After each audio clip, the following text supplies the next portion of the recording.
mismo ang hisgutan dinhi sa Sugbo. Way makalupig sa kaayo sa mga tao, mga maanindot nga lugar ug lami ang pagkaon. Mahimo usab nga makabuhat sa bisan unsang matang sa kalihukan ug aktibidad sama sa sports, mapadagat man, mapahangin o mapayuta. Lakip na niini ang paddle nga usa sa mga gikahinamang sports dinhi sa Sugbo. Ug kun nganong gikahinaman kini nga sports, ato kining sayran pinaagi kang Bazi Budlong. Bugsay tabay karong buntaga makauban nato Bazi Budlong. Good morning, Sir Bazi. Welcome sa GMA Regional TV Live. Mayong buntag, GMA7. Daghang salamat, sir, for joining us this morning. Kumusta man, sir, ang paddling business karong panahon na? Ang paddling business nato diri sa Sugbo ug sa Visayas, growing gid kayo siya ang business. Not just the business but also the lifestyle. Sa ato ang mga baybay ug sa mga sapa ug sa mga danaw. Nilambo gid siya kay tungod na itong pandemic nga ang mga tao ganahan gyud moguwas o mag-initan sa kanang hayag sa adlaw o kalimpyo sa hangin. Why did you introduce paddling diri sa Cebu?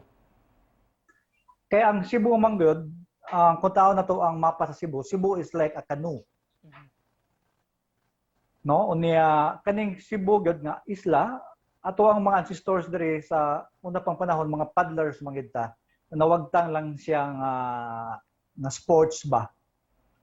Niya ang Cebu daghan gid kayo kuan kanang ganahan ba gid mo mugsay. For beginners, Sir Baz, unsa man, dapat mamaybay ra gyud ka, isad ka pwedeng matug loud. O kung beginners ka, kinanglan gyud nga mamaybay sa gid ka nga pwede gyapon ka mang loud basta guided, no? Sir Baz, briefly lang pod, sir.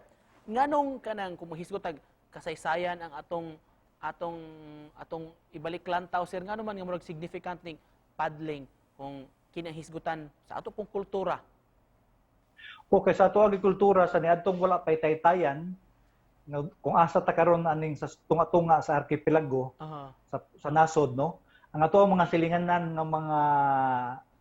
nga mga isla, Negros, ug Bohol, Siquijor, Camotes, ana bitaw, ug Leyte, gilabang ra magina sa bugsay sa ato ang sa unang mga panahon. Mga paddlers magid ang ato ang mga ancestors. No? Ngadtong wala pa yung makina.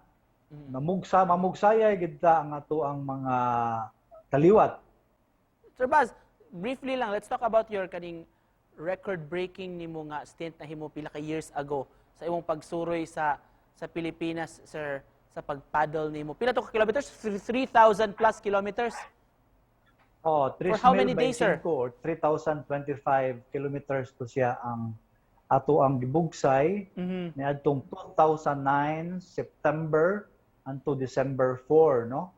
So mga 88 ka adlaw to siya nga nibugsay ta gikan sa south to north Cebu. It was a success story to siya to promote Philippines as a paddling destination. In closing, Sir Baz, kung doon na kay gusto ipaambit nga mensahe sa atong mga viewers, mga nagtanaw na to ron, kung unsa imong gustong i-share kanila nganong importante kini nga maong sport o nganong gikinahanglang suwayan ato ning pagbugsay. Pinaagi ani nga sports, mulambo ang Sugbo, mulagbo ang Bisaya. Ani nga sports kay ato ang baybay na naghuwat nato karon, no, nga ato siyang ampingan, no? Ampingan. So, usa sa pag-amping sa baybay is ang pagbugsay. Pagbugsay kuyog sa imong mga higala, nga timo, nga kaning ato ang gibuhat nga mga kanus na unom kabuok, nga ato ang mga baybay nga wa gid kaayo pa nagamit nga sports kay land ra kay ang activity, no? Ato na siyang gamiton pinaagi ani. Thank you so much, sir, sa pag-uban ka namo karong buntaga og pag-share sa imong advokasya o gikabisihan rong panahon na, mga kapuso, ilado nga paddler, negosyante din sa Sugbo. Bugsay tabay. Bazi Budlong, Bugsay tabay. Salamat, Sir Baz. Aloha. Thank you so Aloha. much.